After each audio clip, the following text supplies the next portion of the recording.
Alrighty then, what is up, YouTube?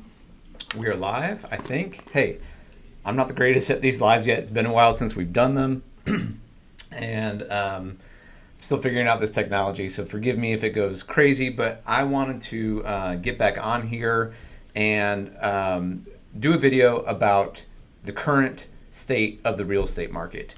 Give you guys a chance to jump on here and ask questions if you happen to see this this live chat or this live video. But there's a lot of talk and chatter out there about the real estate market, and it's cooling off, and it's and maybe the bubble's going to burst, and all these different thoughts about maybe I should wait to buy. Interest rates are going up. I'm just going to wait till everything cools off. I am going to not buy. I'm not going to not sell. Like, everything's crazy. And it's true. Everything is a little bit crazy. This is a very interesting and kind of bizarre market. But what I want to do is do something I've done here on before and try to do pretty regularly, is just show you guys the data, show you the numbers, and maybe let you decide a little bit for yourself. Is this the right time to buy or not? And we're going to look at a few different charts. We're going to look at the last 6 months, and then we're also going to look at the last 2 years. So you guys can kind of get a feel of where are we at from an inventory standpoint, where are we at from a pricing standpoint, where are we at from days on market and absorption rate. So let's talk through those things. And like I said, if you jump on here and chat, Michelle in LA, what is up? Good morning from California.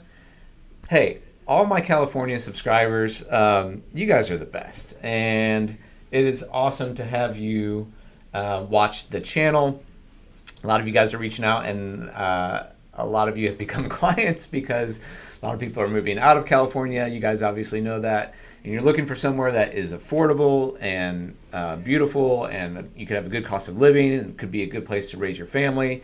And I've done several videos on that. In fact, I think the video coming out tomorrow is about is Cincinnati one of the best cities for first-time homebuyers, because it was recently ranked really highly in an article for first-time homebuyers. But even if you're not a first-time homebuyer, there's a lot of good things about Cincinnati, Northern Kentucky. All right, Michelle, thanks for joining on. Let's dig into some of this data here and pull this up, bring this over. Okay, let's look at charts. Who wants to look at charts with me? This first chart, we are looking at the last 6 months in this is all of the Cincinnati. I chose Butler, Claremont, and Hamilton counties, which are the counties that kind of get the most. I guess I could have added Warren. I don't have Warren on this one, but this is a good representation of all what's happening in the Cincinnati real estate market. This first one, we're just looking at the median price sold for the last 6 months on a weekly basis, okay? So this is the median sale price of homes. And if you look down here, starting 12 weeks ago, the median sale price was $235,962. And as of this last week in July, which was ending July 17th, so probably the 11th through the 17th, the median sale price was $262,000, $26,000 change in the median sale price going back the last 6 months. So we've seen an 11% increase in median sale price over the last 6 months. Now, what we're looking at in this video is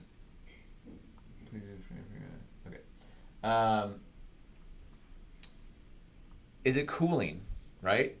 Is it cooling lately? And so a lot of this is seasonal. So these first few charts, we need to kind of talk through seasonality between, what happens in January and February versus how that kind of ranks up. It really hit kind of its peak here in late April, early May, and then it climbed to June, and it also peaked about mid-June, and then it came down slightly here in July, then popped back up this last week in July. So this is when I've talked to people on the phone who've been asking about the market. When I'm talking to you guys about Cincinnati, I'm saying it is because a lot of people are like, is it cooling? Can I get a good deal? And I'm like, yes, kind of. And that's what this chart is saying. Like, it's cooling kind of, but for the year, it's already up 11%, which even that for an annual percentage change in Cincinnati is a big deal. So this may cool, the housing prices may cool, but I'm guessing we're still going to see that 15% at least in year over year appreciation on the median sale price. So that's chart number one. Let's move over to chart number two.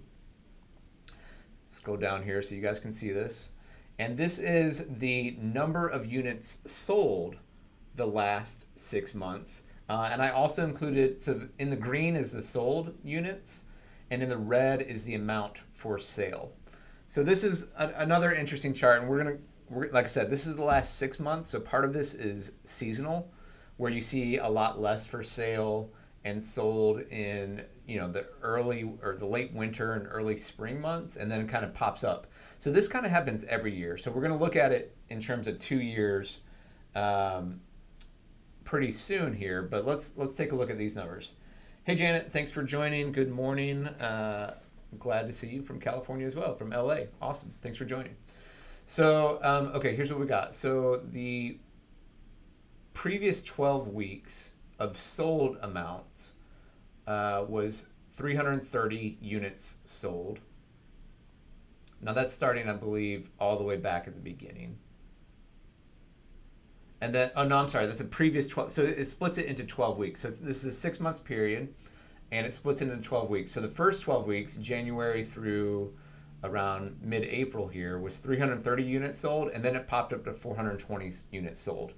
Now, the question again, and this is what I'm not going to stay on this chart too long because, again, it's kind of seasonal, but what we're looking at here is it dipping here at the end? Like, so in June, it kind of hit its peak, and then July, it's coming down a little bit. So is the market cooling? Maybe. Maybe there's a little bit of less sold here in July than in April, May, June. But is that seasonal? We're going to look at it versus the 2 years here in a little bit. Last chart I want to show you guys is the sales absorption rate. Now this one's interesting. I'm going to let me show you guys what the definition of this is real quick. Transition over here. So the sales absorption rate, put simply, is a measure of supply and demand. By taking the number of homes sold in a month and dividing it by the number on the market, you can find a percentage that determines how quickly homes sell. Rates over 20% indicate a hotter real estate market with rising home demand and home prices. So we talk about this. We talk about this a lot on the channel, which is just supply and demand. Like if there's anything you're going to look at in terms of the market and kind of boiling down the economics of a real estate market and whether it's the right time to buy or sell, you need to be thinking about supply and demand. And simply put, what has happened the last few years is we've had a lot of demand and very little supply. And so prices have gone up. And so the question that we're trying to answer in this video is that changing? Is there more supply and less demand? Will prices come down? And what's going to change that going forward? So that's kind of what we're trying to look at here. So looking at this chart of absorption, we do see a little bit of a change. We've got two items here, the under contract and the sold. So the sold percentage is kind of looking backwards or it's kind of a lagging percentage here, an indicator of what's already happened. And so that has been very, very steady on the previous 12 weeks and the last 12 weeks. It has gone down, but really ever so slightly, a 0.3% change. And now remember that the Google definition there said that the sales absorption rate, anything over 20 is a really hot market. But when you also are looking at what's under contract, so that was 24.63, so it was very hot in the previous 12 weeks, but it's come down to 21.86. So there is a minor change there in the sales absorption rate. So again, when you're thinking about, is the market cooling off? Is it a better time to buy now than before? Is it going to burst? Well, I would say the bursting is probably like not going to happen. There's not a bubble here just because of, at least here locally. Now, this is real estate's different everywhere, but in terms of supply and demand, there's just still very, very low inventory. Has it increased ever so slightly? I would say yes. So are you, back in April, May, and June, anything that was priced reasonably and in good condition was gone definitely within that first weekend or 3 days. Like you were in multiple offers. You're probably seeing 10, 15, 20 offers on those properties. Like it was not super fun to try to buy in that period. So now what's happening, we are, as I'm recording this, it is July 20th, and we're seeing if a house is priced competitively and still in good condition, you're still going to see multiple offers. But instead of maybe 10, 20, or even 25, 30 offers, you're probably going to see more like 5 to 8 offers if it's a really good house. So that means you're still going over asking price. You might see less appraisal contingencies or appraisal clauses, I should say, where people are saying we'll cover the difference if it doesn't appraise. You might be seeing a little bit less of inspections being waived. You're still seeing, but if you make that offer, you're still probably going to win. So it's cooling slightly. So to look at this absorption rate chart. Now let's put this in context. And guys, feel free, if you're watching here, feel free to ask any questions in the chat, and I'll try to get to them. Let's go back. So this was a 6 months look, but let's go back 2 years now. Let's look at some different data and see where we're at and try to understand what that means for you if you're looking to buy or sell a house here in the Cincinnati or Northern Kentucky area. Okay, this is a chart going back 2 years on the median price sold. So we saw the chart. Let's compare this real quick. This was the going back 6 months, and we saw an 11% change. Okay, so now we're extending that to over 2 years, and what we're seeing here, back all the way back in June 2020, the median sale price was $209,000 right here. The median sold price now in June 2022 is $268,000. So over 2 years, we've seen a 29% change. And so you divide that between the 2 years, you're about roughly 14.5% change. But here's what's interesting, guys. Like, is the market cooling off, right? That's the question of this. And look really carefully here at what's happened in 2022. Here's January. Prices went up in February. Median price went up in March, went up in April, went up in May, went up in June. Now, we don't have July's number yet here. So this is through June. On the 2 year data, we're still in mid-July. So it's possible that July comes down ever so slightly from this June. It's possible. But when you're comparing June here in 2022, here's June 21, right? And that's right at 250. So the median sale price went up from 250 to 268, and back in 20, it went from 209. So a big jump there in that year, and maybe a smaller jump from 21 to 22, but prices are still increasing. And so I've made this video too. I made a video recently around, like, if you're waiting, you're still losing out on appreciation. You're losing out on equity because prices are still going up. The supply is not there, and I referenced a video on 60 Minutes where basically what happened, because a lot of people are still thinking about 2008, and trust me, I wasn't a real estate agent then, but I bought my first house in 2007, and then I was like, dang it. In 2007, so 15 years ago, I was 25 years old, bought my first house, and I didn't know, right? So it took about 5 years for the market to correct from, or 4 or 5 years from like '08 to 2012. And I held that house as a rental for 10 more years or 9 more years and then sold it and made a profit. So even if it does burst, then that was, if you go back, about 100 years, that was, besides the Depression, that was like kind of the only time that housing prices went down. And so when you're looking at this and you're thinking about, do I want to get a good deal? Yes, interest rates are rising, but so are house prices. And again, it's simply because of supply and demand. And now, the other question, which is a very good question to ask, is, well, are we going to have a bubble burst in 2022 or 2023 with a potential recession here looming with all of this inflation like we did in '08?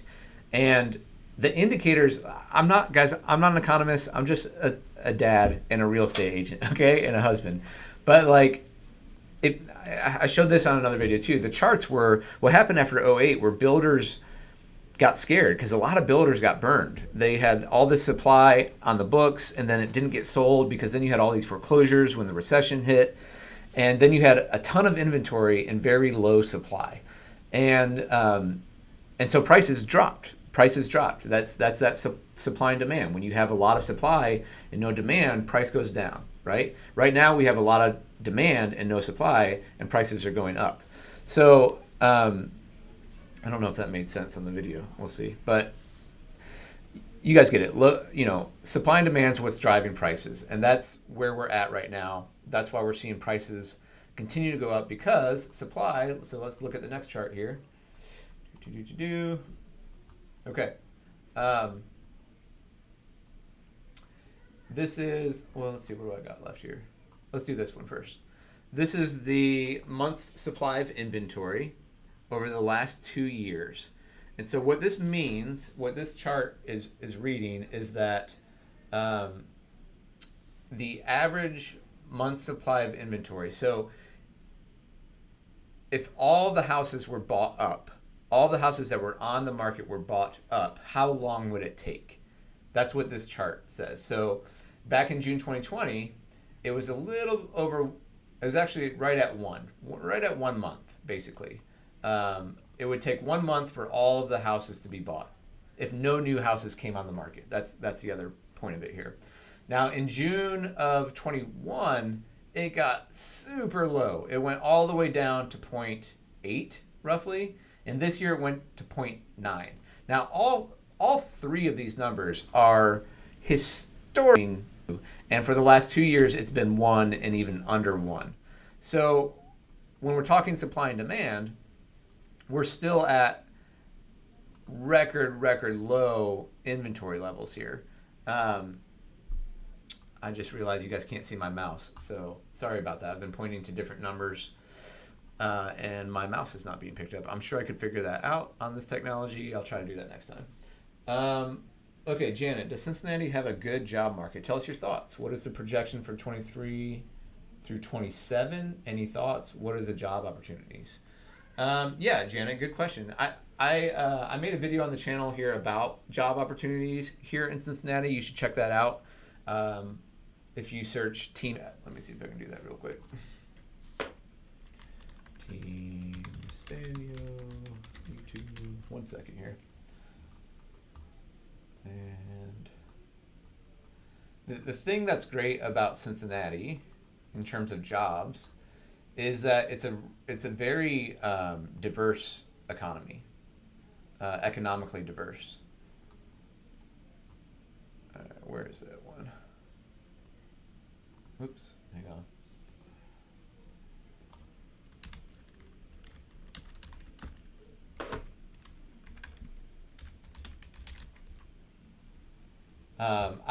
Here it is. Why is Cincinnati one of the best cities to move to for jobs? Right,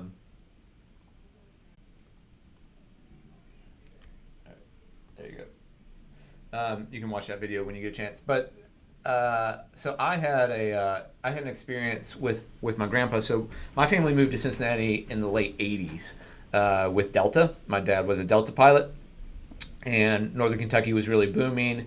The Cincinnati Airport, which is actually in Kentucky, was a hub for Delta. So we moved down here from Michigan. My grandparents, my parents were high school sweethearts. They met in northern Michigan, kind of a farm town area. My mom grew up on a farm. All three of my grandfather's kids moved away to Dallas, Chicago, and Cincinnati. And before he died, I said, Grandpa, when I had my kids and I was thinking about this, I said, how was it hard for you when your kids moved away? He said, no. Yes, but there weren't any jobs here, was his answer. They had to move.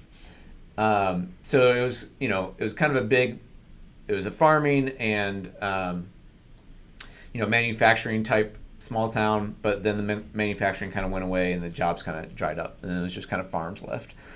And he said they moved away. So I really internalized that.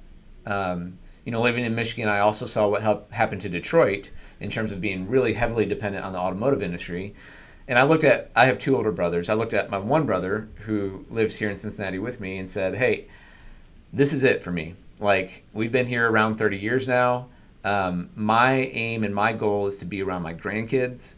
I want my kids to raise here. If they want to move to another city, like, obviously they have that choice. But I want to make, like, the vision I'm trying to create for my family is make it appealing enough, maybe create this family business, Team Sztanyo, that my kids can join in and can work with me as they grow older. I want to be around my grandkids. Like, that's my goal. And maybe, Lord willing, like my great grandkids. So, this is getting a little bit away from your question, Janet. Do they have jobs? What do you think of 23 to 27? But Cincinnati has it's a very diverse economy. And so you've got healthcare, you've got kind of biotechnical manufacturing, you've got manufacturing, you've got P&G is here, so a lot of marketing businesses here. It's a really good place for a startup community as well because cost of living is so low. So that's been on the rise the last 5-10 years for sure. And then Amazon just spent $2 billion to make it a distribution hub. And so they're building that out because it's so centrally located in the U.S. It's like really good for them. So whereas it used to be more of a commercial airline hub, now it's going to be a big distribution hub for Amazon, as well as some commercial flights too. So, I don't have a crystal ball, but if Amazon chooses your city to invest $2 billion into a distribution hub, I say that's kind of a good thing when it comes to jobs and the economy. That was definitely a big win for our city. Let me see these other questions here real quick. Good morning from Atlanta. What's up, Jazz? Got a question. Is there any more major development in OTR, specifically the more northern side, that has still been untouched?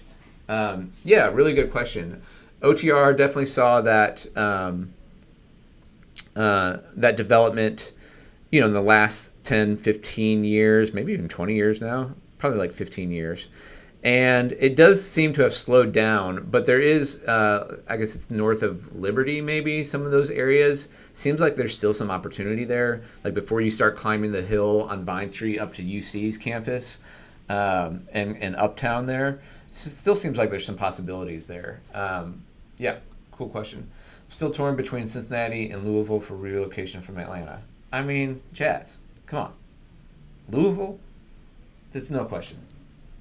Now, Louisville's a great city. I've got some family that lives down that way. But I think that the people who I know who live in Louisville, a lot of them come up to Cincinnati for more. You're going to get more amenities in Cincinnati than you are Louisville in general, I think, because you got you got 3 major sports teams here, probably a little bit better art scene, better restaurants. It's slightly bigger. But if you want more of that southern feel, like, Kentucky's going to give you more of that, like you're a little bit more in the South, a little bit more of that southern hospitality feel in Louisville than you would in Cincinnati, though there are definitely places in northern Kentucky where you can get that as well. So cool.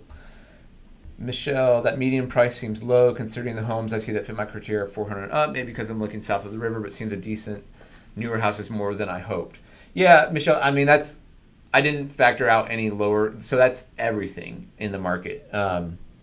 On that median price. So that's, 1-bedroom houses and condos and everything else. So that's why that overall median price is low. I didn't filter out anything. So if you're looking for like a 4-bedroom house, that's 2,000 square feet and up, then that 400 range is probably where where you're going to be. But it depends on where you're buying. It depends on what school district and how close into the city, because you can get 2,500, maybe even 3,000 square feet for 400.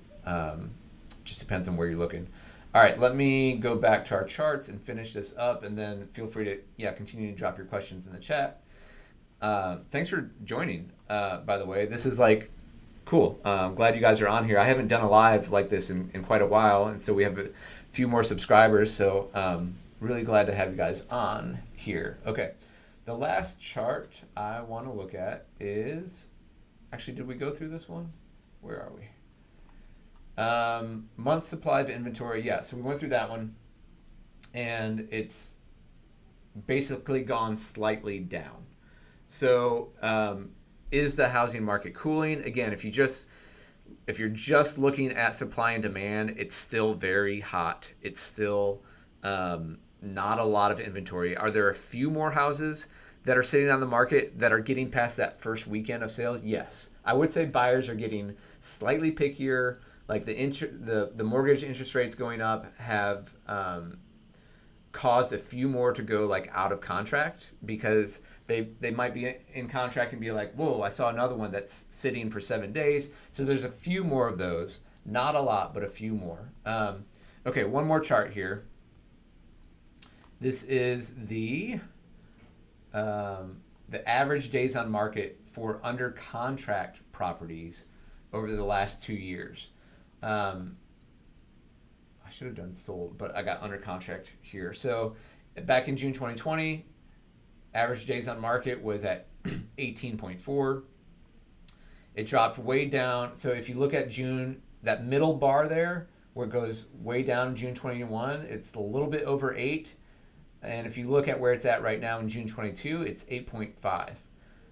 So the average days on market, so again, this is a function of supply and demand, and it's roughly half of what it was 2 years ago, and it's about exactly what it was in June of 2021. Now again, if we go out one more month, like if I do this video in a couple weeks and we have the July data, it might tick up ever so slightly. But if you go back and look at June or July of 2021, you see that as well. So the days on market, it just makes sense, right? Because the hottest time to buy a house, especially in the Cincinnati market, is when kids are out of school. And so you get the most houses of inventory. You get the most inventory in that April, May, June, but you also get the most amount of buyers. So it kind of evens itself out. And then as kids get into school, the days on market gets a little bit longer, because once you're back in school and the fall semester has started, not as many people are wanting to buy and move. So the days on market climbs up a little bit. And that's what you're seeing here going back to June 2021, and you're probably going to see the same thing happen. But what I'm looking at, what I'm trying to, again, answer in this video is it cooling? And overall, it's really similar. I want to show you guys one more article that I recently saw. I was going to make a full video on this, but I'll just let me just read this article to you, and specific, because what you're hearing are probably a lot of national stories, and if you're watching my channel, you're thinking of buying or selling here in Cincinnati or Northern Kentucky, and so you want to get what's going on locally, not just the national stories. And most of the national stories are saying that inventory is low, builders are trying to catch up, housing prices are still going up, mortgage interest rates are going up, and the housing market is cooling. But let's look at this, because this article says June 2022 is the hottest housing markets. This is from Realtor.com. Affordability in the Northeast and Midwest. So this is kind of looking at a large region, but one thing I want you guys to see here, the Cincinnati, Ohio metro area saw the largest increase in its hotness ranking among larger metros compared to last year, climbing the 108 spots to rank as the 67th hottest U.S. market in June. Okay, let's go look at more data. That's a big deal. Cincinnati was the hottest ranking, saw the largest increase. So it's not that we were the hottest market overall, but we did see the largest increase out of the top metros. Let me show you a little bit more data on that here.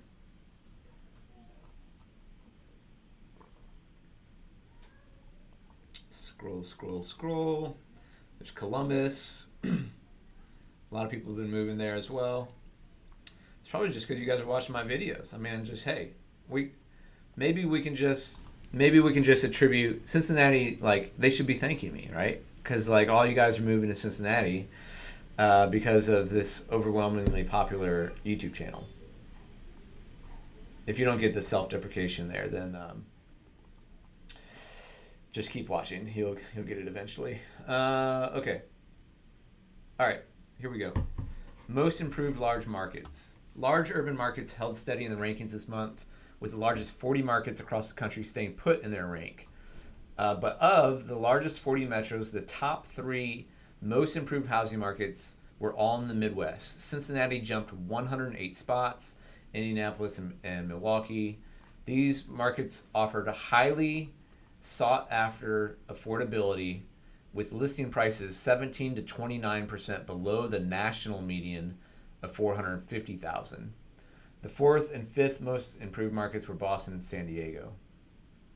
That's interesting. I wonder if a lot of people, you LA people, are people moving from LA to San Diego? Is that happening? Or San Francisco to San Diego? Okay, so the Cincinnati, Ohio market saw the fastest year-over-year hotness growth in data history for the metro, earning it the position of fastest rising largest market in June. In the first quarter of 2022, the metro received the most attention from viewers in the Dayton, Detroit, and Chicago metro areas. Maybe I need to make a video targeting those people. In June, the Cincinnati area rose 108 spots in hotness rank compared to last year. The metro area clocked in as the 67th hottest metro in the U.S., striking close to its pre-pandemic June 2019 rank of 58th.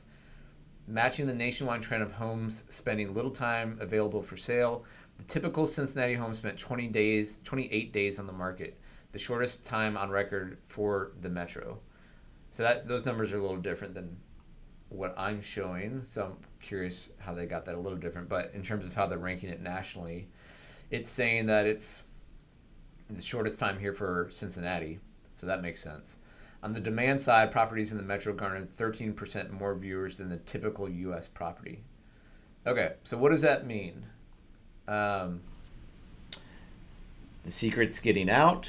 I think, I did another video of, I forget which one it was. I think it was like the don't wait video, like you're going to lose $75,000 if you wait to buy or more in equity and appreciation. And in that video, I referenced a 60 Minutes video that showed a lot of the hedge funds like BlackRock, et cetera, buying up in the Sun Belt right below Cincinnati. So Arizona, Texas, Alabama, Georgia, Florida, Tennessee, and Cincinnati's just north of that. And so it's kept us under the affordability radar. But I think a lot of those, because it's been so difficult to buy in that Sun Belt region, people are finally going, hey, Cincinnati's more affordable, and it's still got a lot of things we want. So I think that's going to continue to happen over the next few years. I think typically Cincinnati flies under the radar nationally, but I don't know how big of a deal this, and it's probably just because I'm a huge Bengals fan. But honestly, hey, we went to the Super Bowl last year, and Joe Burrow and Jamar Chase are really cool. And so I don't think that's a major reason why people are coming here. I think affordability and jobs and safety and security and neighborhoods, all of that is more so what's driving people. But when you start to get more national attention, and typically national media loves to ignore Cincinnati. So when Joe Burrow forces us on the national stage, which I think is going to happen again and again over the next, we have the most amount of primetime games you can get this year in the NFL. Like Cincinnati is going to be talked about more on the national stage.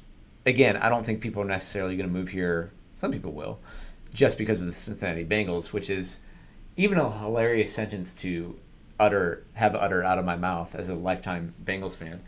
But I do think that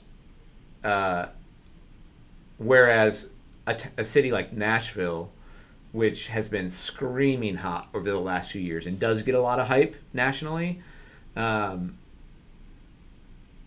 been pricing out buyers. I think buyers are looking for the next ones. And so, Jazz, if you looking at Louisville and Cincinnati makes a lot of sense. Like, if you're getting priced out of other cities, you're going to be looking for Cincinnati and Columbus and Louisville and Indianapolis and like right above that Sun Belt, but maybe in the Midwest still, if your job's remote or you can take it with you.